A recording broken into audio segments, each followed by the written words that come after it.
Good morning, everybody. Good morning to our friends in the media, and good morning to all who came all the way from Iloilo and maybe parts of Region 6.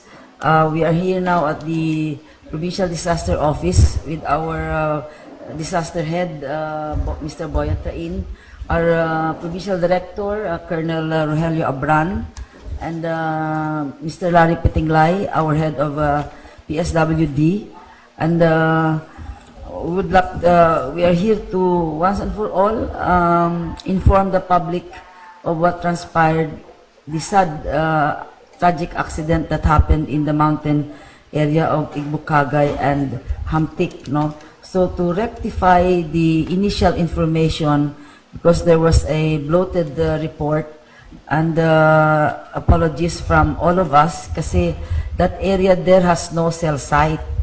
And nag-report ang PDRMO, report ang BFP, nag-report ang PNP, and we have to go up the mountain to get a cell site. So ang report was just a visual, verbal report that is unofficial. So medyo bloated to, and we are here once and for all to say to you what and how many really expired and how many are still in the hospital. May I give the microphone to Mr. Boyatrain, and we will entertain you with what kind of actions do we have, what other questions you may want to ask, so that once and for all we will get the official and final report from Mr. Boyatrain, our provincial disaster head of the province. Okay. Boyat. Thank you, Gidgog. Good morning. Good morning to each and everyone. So, actually, yesterday at 4:30 p.m., we received a report from MDRRMO Hamtik that there was a accident, no, involving a series bus. So, it was verified and confirmed that the bus have an accident at the area in the boundary of Barangay Pabrika and Barangay Igbukagay. With, of course, it was also expected that there will be a mass casualty basing to the number of passengers on that bus. So immediately we dispatched 2 units of our response team and coordinated with other MDRRMOs to provide assistance and augmentation. And initially, upon arrival, there were already the response operation was ongoing because of the quick response of the MDRRMO Hamtik together with the barangays and of course the PNP and the BFP of the Hamtik LGU. So, the problem, as our governor has said, that there is no signal, so we have a gap in communication. So I decided to personally went to the area to determine what is really the problem, and it was confirmed, no, that you cannot access communication there. So all I have to do is to leave the emergency operation center and proceed to the area. So I designated our MDRRMO Hamtik as the incident commander as our initial IC to supervise the management of the response operation. Then PD Abran also arrived, and there was a transfer of command, and they assumed the on-scene commander, no, the IC. And it was, of course, supported by the Bureau of Fire Provincial Office and other response team from the 5 municipalities, no? Namely San Remio, Sibalom, Tobias Fournier, San Jose, and Patnongon, and of course Hamtik. No? So the effort was successful. And on scene, we retrieved 16 cadavers, and 4 not so serious condition, injuries, but there were 7 critical victims, no, who were transported to the Delegate Angel Salazar. And later on, they were forwarded or referred to the Iloilo hospital for further treatment. And in the process, this early morning, one of the critically wounded passenger expired at 3 a.m. this morning. So we have 17 deaths, 4 on stable condition at the Delegate Angel Salazar, and 7 were critically, pardon? Angel Salazar Memorial General Hospital, rather. And 7 were transported at the Iloilo at Western Visayas Medical Center for that moment. So we have already some names here. However, their addresses are not yet indicated. But of course, this incident is still on the process of investigation. That's why I think our PD Abran will be the one who will share to you on the extent of investigation being done already. But also one of the concerns, of course, there are belongings, no, of those victims at the scene. So I think this will be also used as an indicator, no, as to determine the identities of this person under addresses. So the last person to be retrieved is the inspector of the series bus. This 2:30 in the morning, Gov. And at 2:40, I demobilized some of the resources already, especially the RRMO, the PNP, the Bureau of Fire Protection, and some of my units, because it's already after the clearing operation, and we determined that there's no other victims left. But I transferred the command to the municipal, the RRMO, and the barangay, because the operations is not yet terminated, given that the bus is still to be taken off from the site, no? So may retrieval operation kang the bus itself, and it was also already retrieved, and according to MDRRM Wamtik, there were no other victims, no, of this incident. So that's, I think, that's what transpired during the whole process of response operation that been conducted by our teams and other agencies involved. Thank you. Okay. Thank you, Boyet Train. May we hear from the Provincial Director of Antique, Colonel Rogelio Abran. Colonel. Good morning. Thank you, ma'am. Actually, on the part of the PNP, we have dispatched as earlier yung saka rescue, and I am personally nga nag-abot dito hanggang mga 4:30. So, normal lang yan. That is a call to duty, call to service, and I try everything para ma-consolidate natin ang data so that pagpalabas ngayon, official na ito. So, thank you din sa... I really commend, ma'am, yung effort ng taga-Bureau of Fire Protection doon at saka sa PDR, at lahat ng mga operating units na what I mean operating units, yung mga MDRRMO natin, especially yung HAMTIC, they have made full response to that. At saka hindi talaga umalis habang hindi nakuha yung yung pinaka-last na cadaver. And we sadly get to note na medyo na incidente na hindi So at least nakita ang capability sa aton provincial government on how to respond to this. And even though may mga hindi pa man perfecto, but naabot ang natin ang pinaka-ideal na dapat nga panerbisyo dito sa probinsya with the help of all government agencies and units nga participate. And we nakuha talagang pinakatutuod nga data para ma-provide sa atin ganun. Yes, ma'am. Okay, thank you. So, Boyet, 28 ang passengers ng bus, right? Yes. 17 declared dead. 7 are now in Iloilo. Yes.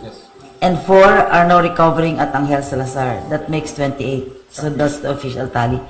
May we know if a representative from Celes Liner or Vallacar Lines, representative from... We called Vallacar and they said that they will be coming. We called the Vallacar and they said they will be coming.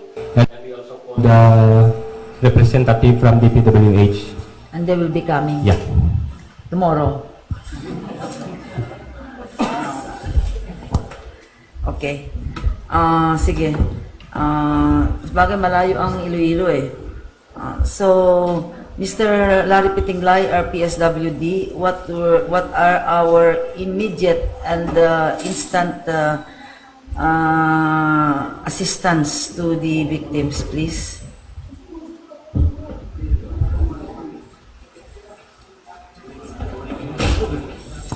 Thank you. Good morning to each and everyone. As per instruction by our governor, we give 20,000 pesos to kapag persons with this corresponding data given to us, and of course to the requirements. So right now, my social workers and parasocial workers are moving around, most especially visited the area, and of course the Hamtik and the Remo to get all the requirements so that we can expedite the requirements for possible for assistance, because we have also enough budget intended for this terrible cases. And on the part of the regional office, I called the director of city. He promised also to give 10,000 pesos to the dead persons. And right now, also the social worker joined with us right now, retrieving all the data to be included in our possible submission for assistance today. How we wish we can give you the names of the victims, especially those who died, no? But PD Abran said, since and Boyet Train said, the investigation has to be official and it has to be verified true and correct. And with respect to the families of the victims, we cannot at this stage divulge to you the exact names of the victims, especially those who expired during the tragic accident. We just inform you that the majority of them are Antiqueños. There were 2 foreigners, tama ba? Ng press con ngayon, we have one unidentified male cadaver with a tattoo at the right arm, honeycomb. Anong honeycomb? Tato niya ang pangalan. Tattoo designer ko. With a design of a honeycomb on his right arm, tattoo on the right leg and stomach, height 5'7" to 5'8". He is, safe to say he's male? Male, 29 to 35 years old.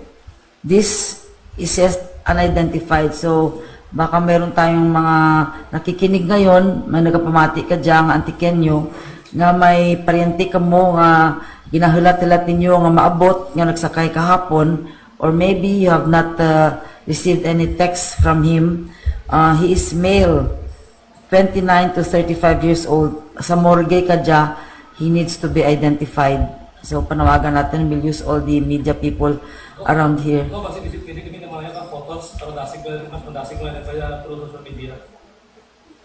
Pwede picture ka lang? Last night, I was able to help identify 2 victims because of the social media. Alright. Can we do that?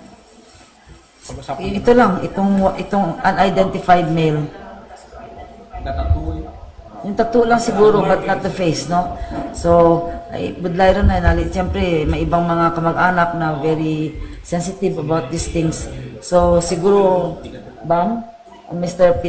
Bam will give you a picture. Please just cover the face. Yung tattoo lang ipakita mo. And give it to the media people for their help para sa identification. In our Facebook page and in our GC. Okay, now talking about that critical highway in the mountain of Ibukagay, I'm sure all of you here are Tequeños and you have been media people for years. If you remember that area in Ibukagay, that is dubbed as the killer curve, that was reported already to the Office of the Civil Defense years ago when the first Ceres bus was also met an accident there. And when I was regional chair of the Regional Development Council, I called the attention of DPWH to rectify the engineering design of that road. And if I am not mistaken, ang road ngayon, do we have a exact number of persons who died there from way back up to now? Meron ba tayo? Actually, may tago ba security na verify lang. And how many ang piranan ka bases mga sasakyan ang naghulog digyan? Dapat we have to have that report para ma-actionan siguro dyan ang national government. And how deep is the cliff? Gaano kalalim itong bangin na ito? More or less mga 70 feet. 60 to 70 feet. Pila ka metro ra? I don't know now because of the construction ongoing. Almost the same. Kay naipit man no ang mga motong gruesome kay naipit ang mga passengers na to. Kag mabudlay no. So it took us several hours to retrieve them. Of course the families are waiting sa mga ano nga to confirm kung andagin man nga relatives. Sige ang ulak nanda no. But natigayon man ko nga ano pull out. Pero last nga 2:30 in the morning kay na ang inspector kag na-confirm ta asawa ng tanag man. So After that three tragic incident, that kind of as a barrier no for Regarding that matter, during the construction of the barrier, was DPWH able to ask PDR involved in design of the no coordination because I think it's on their responsibility and might be some may mga ano naman sila may mga mandate on that regard, so we were not included on the on any of the infrastructure I naman. believe that the purpose of putting that barrier is to protect in cases of overshooting of the vehicles, but Yes. that work out. Yes, including of course there are signages before, but because of the widening, the signages were taken out and it was not returned. That's why there's no warning signs and other information with regards to that, because we already mapped this area as a black spot because of the several accidents already that occurred in that area. The same area. PDR also submitted recommendations to the areas regarding that area. Oh. How to prevent more accidents. Yeah, actually we have that's also one of the reason kung we have a provincial ordinance on the provincial accident reduction, and we create a council to address the series of accidents that occurred in our especially in that area, and there are improvements actually there, but we cannot disregard some according to the eyewitness. It's probability that there is a mechanical defect during the process of the accident or the incident. Boyet, how does that look? How does that road look like? But can you please describe to us? That is after the welcome boundary of Antique to Iloilo, right? Yes. And when you reach the area of that, pababa na yung road all the way to Hamtik, di ba? Yes, ma'am. Kasi natapos na yung bukid, and then the welcome, and then pababa na yan. Siguro mga 8 kilometers going to Hamtik. Yes, ma'am. Mga almost. And that area in Igbukagay, after the Fabrica High School, pababa yun eh. So, tapos, turn ka ng right. Yes, sir, curve. May curve. Tapos, turn ka ng left ulit. Yes, tama. Light. Right. So, ibig sabihin, there's, after the road that goes down, there's an S road. Di ba medyo kailangan I think the design is engineering faulty. And I have called the attention of the PWH regarding this. Kasi dati, tama si Boyet, may ilaw pa yan na this way, this way, this way. Tapos mayroon pa signages na accident prone, check your brakes, caution, may nakalagay. Ngayon wala na. I passed by there the other day. Wala na yung mga signs na yun. I can only see the cement barrier.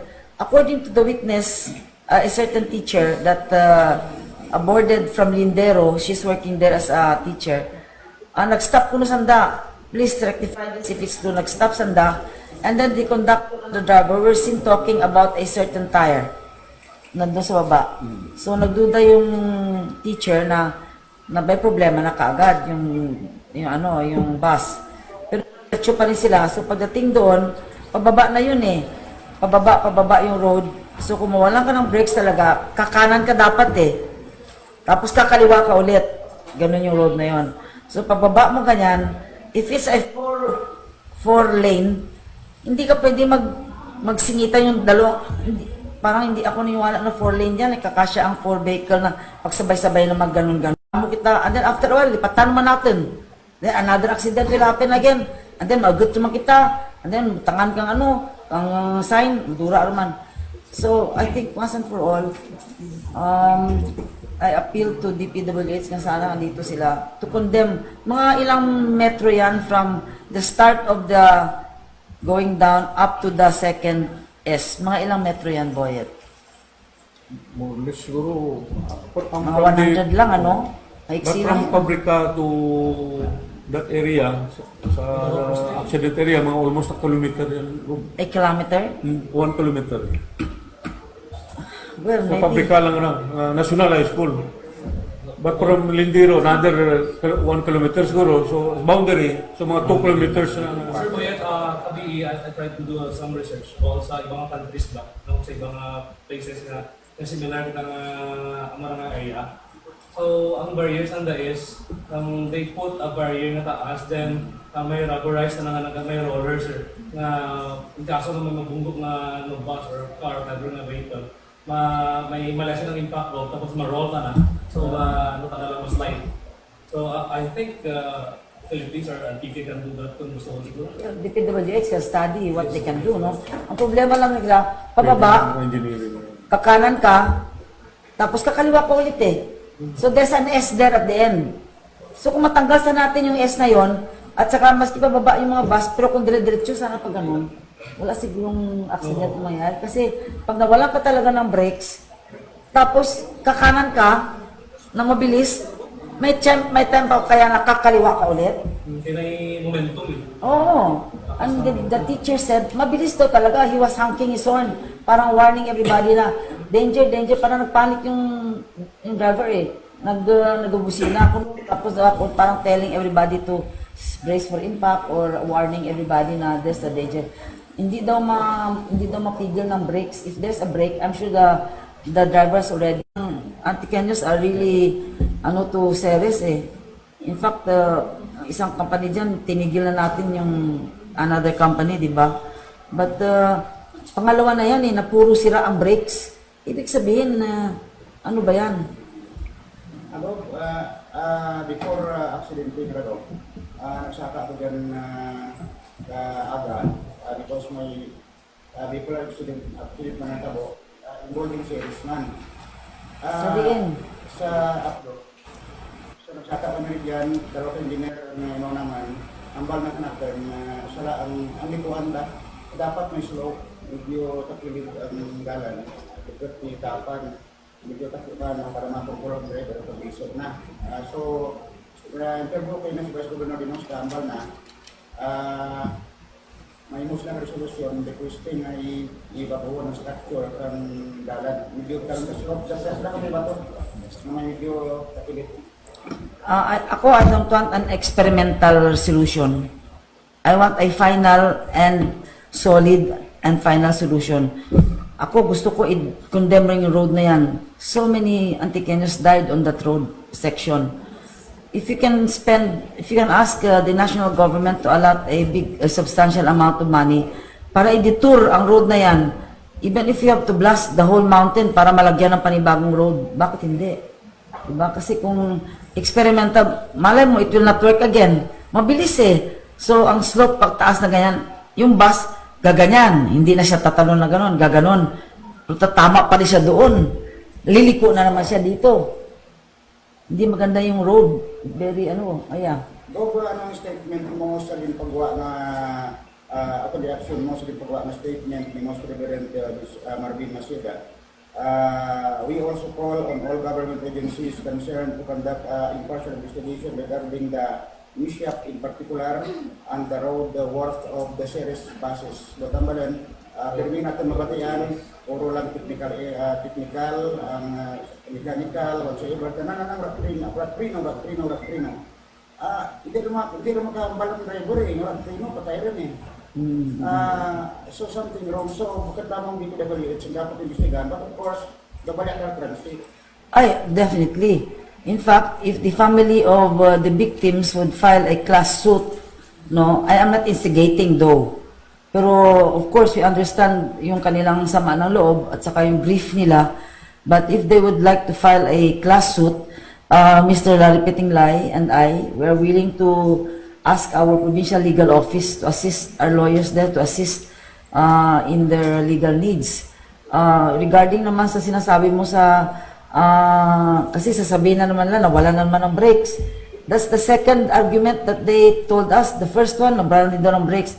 But what about the other cars and the other buses na nag-plunge doon years ago? Nawalan din ba ng brakes yun? So sa akin, minsan, you know, I'm also very probinsyana. Naniwala ako sa kinatawag lang na nasagap kang bago. Ano bala? There was a certain religious sect na kung nga, misahan siguro ang lugar na riyan. Misahan natin. Hindi ba nakakatawa? O do you think,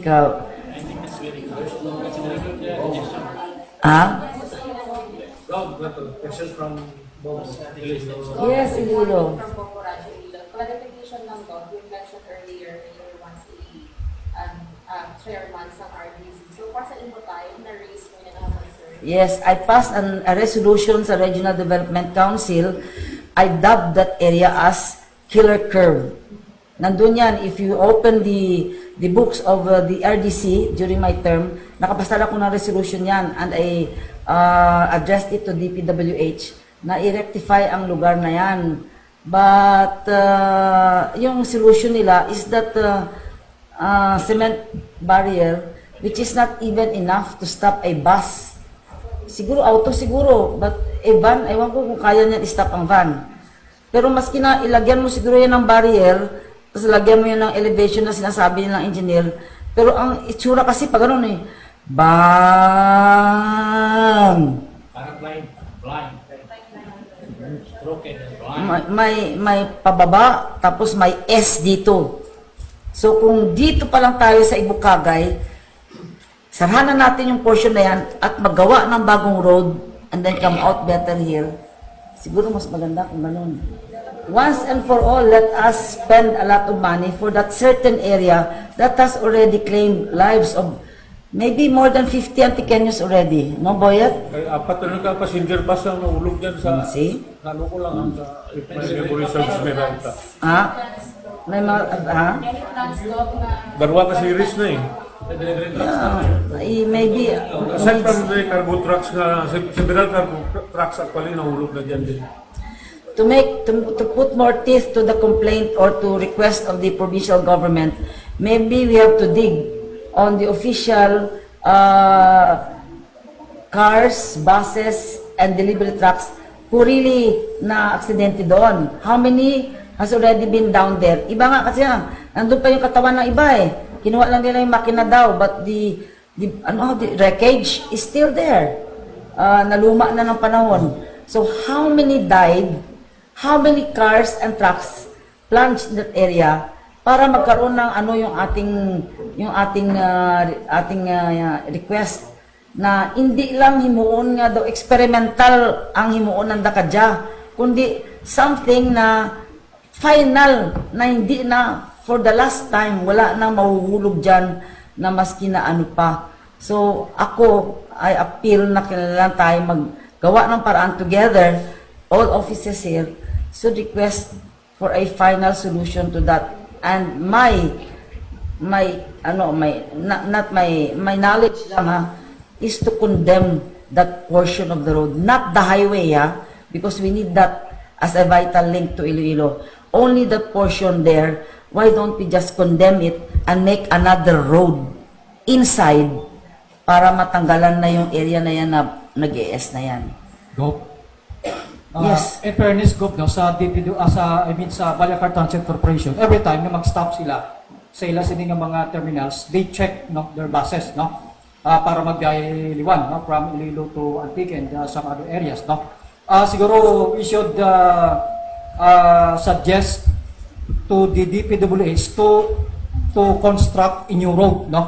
DPWH siguro ang ating dito. Tatargetin para po baguhin yung area na yan. Yeah, oo. From the school, no? Bayat, no? Kailangan from the school, from Fabrica School, para hindi na dadaan doon, dito na lang dadaan yung mga sasakyan, wala na yung S na yun. That's right. And we cannot also put solely the blame on the Ceres line, kasi hindi lang naman yan ang nahulog eh. Although part of it is that they should also have a responsibility on those who died and those who were injured. So let's not put the blame on anybody for that matter, but look at all the sides. Ano ba nangyayari? Ano bang problema dyan? Yes. So, address to Sir Boyet. Sir, have you tried to investigate these talks regarding the claims of some passengers, survivors, that the SRS experienced sabi ni Gov na pagkasira tapos pinilit na magpatuloy. So if that's true, it's a big blame for them.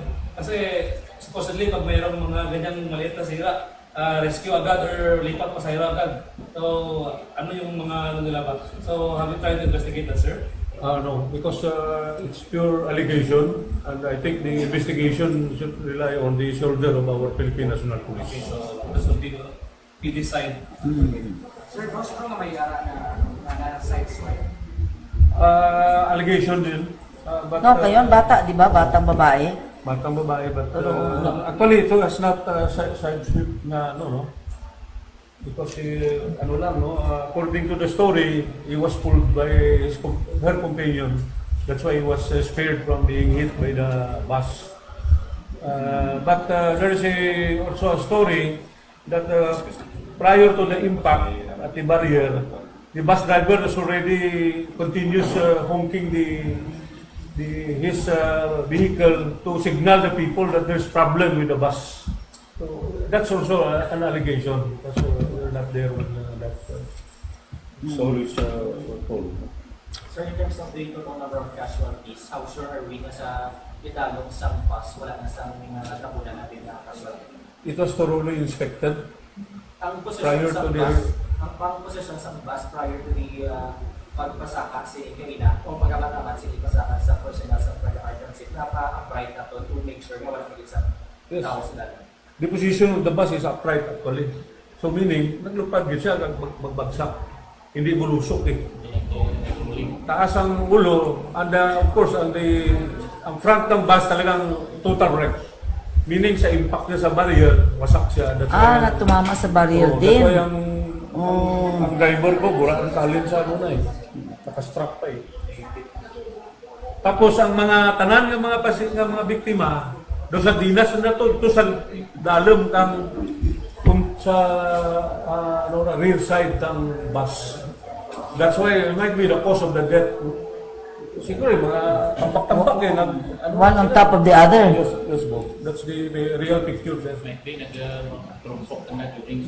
And others, pareho ka baby nga. Ano? Ano eh, natabog, no? Tapos ang babae, gagang naipit. So meaning, it might be they were blown away. Nagwa sa bus.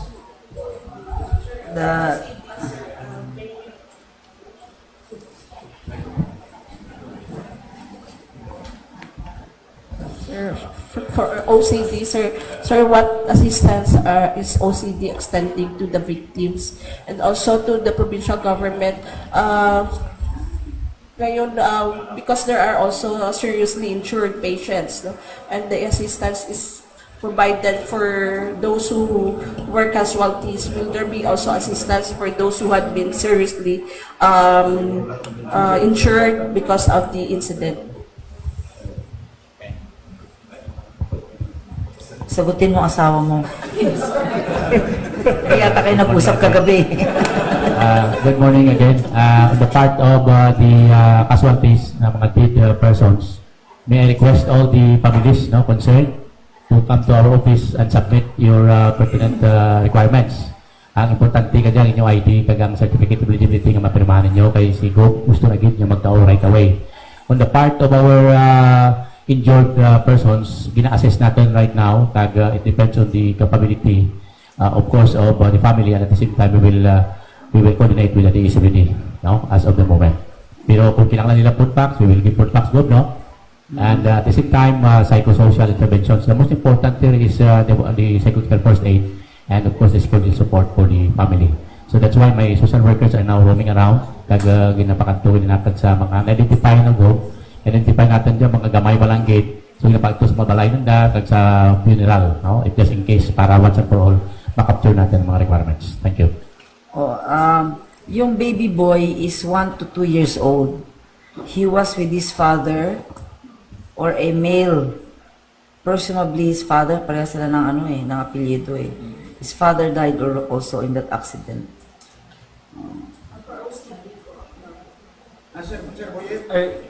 Attorney Nunez is the administrator of Hamtic LGU. Together with the RRMO officer. Sir, anong initial na nakita niyo doon, sir?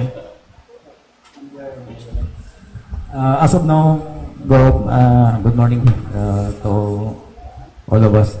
As of now, nagpadala ko to sa isa ko ka-team, verify kanina kung ano ng status nito. So, ang series subong, ginalift nila pasaka. So, naangat na nila. And then, dito sa tunga-tunga, nag-stop sila kay naguba ila crane. So, ginpa-verify ko to do searching sa idalong kung may ara pa kita kadaver na bilin. So, na-clear naman nila nga wala na. So, as of now, amo ng assessment dito sa buong.